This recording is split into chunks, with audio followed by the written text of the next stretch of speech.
नमस्कार, एक बार फिर से स्वागत है आप सभी लोगों का उपरेती क्लासेस में। आज की इस क्लास में हम यहाँ पे डिस्कस करने वाले हैं कोरल रीफ के बारे में। कोरल रीफ जिसे हिंदी में परवाल भित्ति कहा जाता है। ये कोरल क्या होता है, कोरल रीफ क्या होती है, कोरल रीफ कहाँ पाए जाते हैं, कोरल रीफ का फॉर्मेशन कैसे होता है और इसकी क्या इंपॉर्टेंस होती है, हम इन पॉइंट्स को आज यहाँ पे डिटेल में डिस्कस करने वाले हैं। लेकिन उससे पहले आप इन पिक्चर्स पे गौर कीजिए। इन पिक्चर्स में आपको दिख रहा होगा समंदर के नीचे कुछ कलरफुल प्लांट नुमा आकृति आपको दिख रही होगी।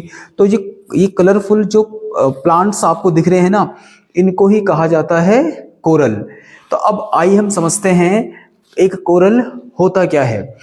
कोरल एक सूक्ष्म समुद्री जीव होता है जो कि ग्रुप में रहना पसंद करता है। यानी कोरल जहां पर रहते हैं वहां पर इनकी संख्या अनगिनत यानी इनफाइनाइट होती है।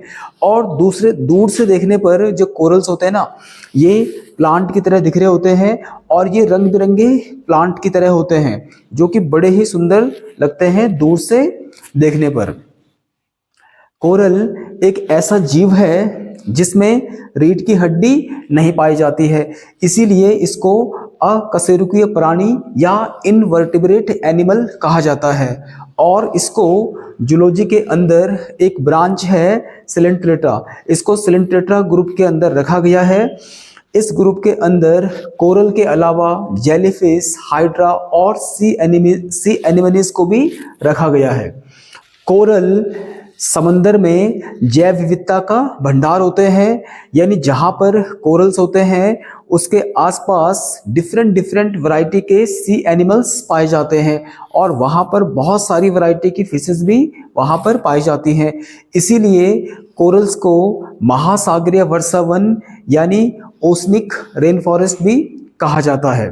अब जो कोरल होता है ये अपने रहने के लिए एक घर बनाता है और वो जो घर बनाता है वो कैल्शियम कार्बोनेट से बना होता है। यानी बेसिकली ये करता क्या है, जैसा आपने देखा होगा ना, एक रेशम का कीड़ा होता है, वो अपने चारों ओर रेशम के धागे का एक आवरण या एक खोल तैयार कर देता है। इसी तरीके से ये भी क्या करता है, अपने चारों ओर कैल्शियम कार्बोनेट का एक आवरण या एक खोल तैयार कर देता है और उस पर एक हल्का सा होल कर देता है जिससे ये बाहर भीतर आ सके। और इस तरह से इसका जो आउटर लेयर या इसका जो घर होता है वो कैल्शियम कार्बोनेट से बना होता है। अब जब एक कोरल मरता है तो ये समंदर के बॉटम में कहीं पर ये सेट हो जाता है। तो दूसरा कोरल क्या करता है, इसके ऊपर आएगा और वो फिर अपना खोल तैयार करता है इसके ऊपर और फिर वो भी मर जाता है। इसके बाद फिर तीसरा कोरल आता है, वो भी इसके ऊपर क्या करेगा, एक अपना खोल या एक आवरण तैयार करता है। इसके बाद जब वो भी मर जाएगा तो चौथा उसके ऊपर, और इस तरीके से ये प्रोसेस चल रहा होता है। और एक लंबे समय अंतराल के बाद वहां पर क्या होता है, एक दीवारनुमा आकृति तैयार हो जाती है और इसी दीवारनुमा आकृति को कहा जाता है रीफ, या जिसे हिंदी में कहते हैं भित्ति।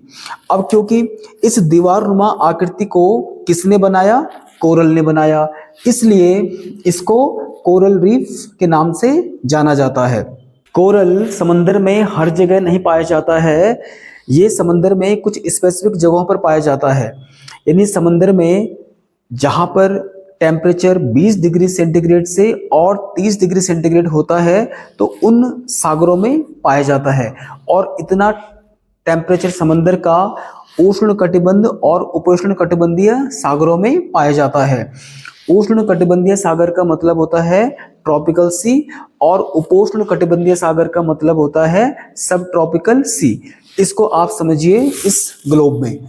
इस ग्लोब में आपको दिख रहा होगा यहाँ पर यह है इक्वेटर जिसको भूमध्य रेखा कहा जाता है, ये है 23.5 डिग्री नॉर्थ अक्षांश रेखा जिसको बोलते हैं ट्रॉपिक ऑफ कैंसर, और ये है 40 डिग्री नॉर्थ अक्षांश रेखा, ये है आपका 66.5 डिग्री नॉर्थ अक्षांश रेखा जिसको आर्कटिक सर्कल कहा जाता है, और ये है नॉर्थ पोल। इसी तरीके से अगर मैं इक्वेटर से नीचे की तरफ आऊंगा तो 23.5 डिग्री साउथ अक्षांश रेखा को कहा जाता है ट्रॉपिक ऑफ कैप्रिकॉर्न यानी मकर रेखा, और 66.5 डिग्री साउथ अक्षांश रेखा को कहा जाता है अंटार्कटिका सर्कल, और ये है साउथ पोल। तो यहाँ पर इक्वेटर में जो मैंने रेडिश कलर में बना रखा है ना ये वाला, यानी इक्वेटर से लेके और ट्रॉपिक ऑफ कैंसर तक, और इक्वेटर से लेके और ट्रॉपिक ऑफ कैप्रिकॉर्न का जो रीजन होता है इसको बोलते हैं उष्ण कटिबंधीय सागर या ट्रॉपिकल सी। और 23.5 डिग्री नॉर्थ अक्षांश रेखा से लेके और 40 डिग्री नॉर्थ अक्षांश रेखा के बीच का जो रीजन है जो मैंने ब्लू कलर में बनाया हुआ, ठीक है। और इसी तरह से 23.5 डिग्री साउथ अक्षांश रेखा से 40 डिग्री साउथ अक्षांश रेखा के बीच का जो रीजन है इसको बोला जाता है उपोष्ण कटिबंधीय सागर या सब ट्रॉपिकल सी। तो इस रीजन में ही कोरल पनपता है, ठीक है। दूसरा, जितने भी महासागर हैं इन महासागरों के पश्चिमी तट पर कोरल रीफ पाए जाते हैं। दुनिया की अधिकतर मैक्सिमम जो कोरल रीफ्स हैं वो महासागरों के पश्चिमी तट पर पाई जाती हैं। इसके पीछे कारण ये है, आप जैसे यहाँ पर देखिए, ये सपोज करो पैसिफिक ओशन है, ठीक है। तो ये है इसका पश्चिमी तट यानी वेस्टर्न कोस्ट, और ये है इसका पूर्वी तट। पश्चिमी तट पर क्या होता है, गर्म जलधाराएं चलती हैं, और पूर्वी तट पर क्या होता है, ठंडी जलधारा चलती है। आप इसको इस तरह से समझिए, यानी इक्वेटर से नॉर्थ की तरफ जो भी जलधारा जाती है वो कैसी होती है, गर्म जलधारा, और नॉर्थ पोल से और इक्वेटर की तरफ जो भी जलधारा आती है वो कैसी, उसका नेचर कैसा होता है, ठंडा। तो इसीलिए क्या होता है कि इन महासागरों के पश्चिमी तटों पर समुद्र का पानी कैसा रहता है, गर्म रहता है, और जहां भी टेम्परेचर 20 डिग्री से 30 डिग्री सेल्सियस के आसपास कोरल्स को मिलता है वहां पर कोरल्स पनपती हैं। और इसका बेस्ट एग्जांपल आप समझिए द ग्रेट बैरियर रीफ, जो कि पैसिफिक ओशन के पश्चिमी तट पर स्थित है ऑस्ट्रेलिया में।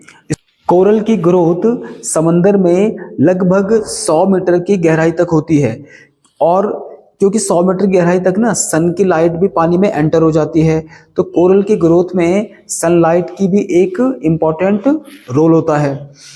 अधिक गहराई में, यानी जहां पर बहुत ज्यादा गहराई होती है वहां पे कोरल्स नहीं पनपते हैं। कोरल के ग्रोथ में लवणता या सैलिनिटी का भी प्रभाव पड़ता है। जिन महासागरों में लवणता बहुत ज्यादा होती है वहां पे कोरल्स नहीं पनपते हैं।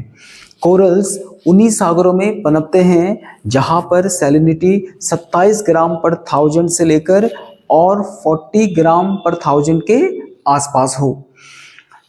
जैसे ट्रॉपिक ऑफ कैंसर और ट्रॉपिक ऑफ कैप्रिकॉर्न, यहाँ पर सैलिनिटी समंदर में सबसे ज़्यादा पाई जाती है, इसीलिए ट्रॉपिक ऑफ कैंसर और ट्रॉपिक ऑफ कैप्रिकॉर्न के आसपास कोरल नहीं पनपता है।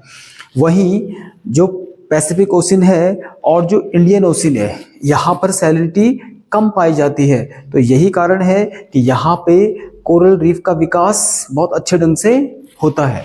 कोरल के ग्रोथ पर समुद्री सेडिमेंट का भी प्रभाव पड़ता है, यानी जिन महासागरों में समुद्री सेडिमेंट यानी समुद्री गाद ज़्यादा होता है वहाँ पे कोरल्स नहीं पनपते हैं। इसके पीछे कारण ये होता है क्योंकि एक तो जो वो गाद होता है ना, यानी जो सेडिमेंट होता है वो कोरल्स के मुंह में भर जाता है जिसकी वजह से वो मर जाते हैं। दूसरा क्या होता है कि जहाँ सागरों में गाद ज़्यादा होगा वहाँ पर सन की लाइट पानी में एंटर नहीं हो पाती है, इसलिए कोरल वहाँ पे रहना पसंद नहीं करते हैं। तो यही तो कारण होता है कि नदियों का जो डेल्टाई क्षेत्र है जहाँ पर नदी का डेल्टा बन रहा होता है उसके आसपास कोरल्स नहीं पनपती हैं। कोरल बिल्कुल फ्रेश वाटर में भी नहीं पनपता है, क्योंकि फ्रेश वाटर में क्या होता है ना, लवणता कम हो जाती है, और कम लवणता में यानी कम जो वाटर सलाइन होगा उसमें कोरल नहीं पनपते हैं। इसके अलावा कोरल उन महासागरों में पनपते हैं जहां पर सागर शांत हो, मतलब जैसे उसमें ज़्यादा मूवमेंट नहीं होना चाहिए। जहां पे सागर में बहुत ज़्यादा हलचल होती है उनमें कोरल्स नहीं पनपते हैं। जैसे प्रशांत महासागर अटलांटिक महासागर के कंपैरिजन में काफ़ी शांत है, इसीलिए कोरल रीफ अटलांटिक ओशन के कंपैरिजन में प्रशांत महासागर में ज़्यादा पाई जाती हैं। कोरल महासागरीय चबूतरों में रहना पसंद करता है। महासागरीय चबूतरा जिसको अंग्रेजी में सी बैंक कहा जाता है, तो ये जो महासागरीय चबूतरा होता है ना, ये कॉन्टिनेंटल शेल्फ यानी महाद्वीपीय मग्न तटों में पाया जाता है, और ये ऐसी जगह होती है जो कम गहरी होती है, छिछली होती है और समतल होती है। तो यहीं पर कोरल रीफ का फॉर्मेशन होता है। दुनिया की अधिकांश जो कोरल रीफ्स हैं वो इन महासागरीय चबूतरों में ही पाई जाती हैं। आज की इस क्लास को मैं यहीं पर एंड कर रहा हूँ। कल की क्लास में हम डिस्कस करेंगे different types of coral reef. इसके अलावा कोरल का डिस्ट्रीब्यूशन, कोरल रीफ्स कहाँ कहाँ पाई जाती हैं और कोरल की क्या इंपॉर्टेंस है। साथ में ही हम डिस्कस करेंगे कोरल विरंजन को, यानी जो कि एक बहुत बड़ी समस्या है जिसके द्वारा कोरल्स क्या हो रहे हैं, डैमेज हो रही हैं। तो अगर आपको ये क्लास पसंद आए तो प्लीज़ यार चैनल को सब्सक्राइब जरूर करना और अपने ज़्यादा से ज़्यादा दोस्तों को इसको शेयर करना बिल्कुल ना भूलें। Thank you so much.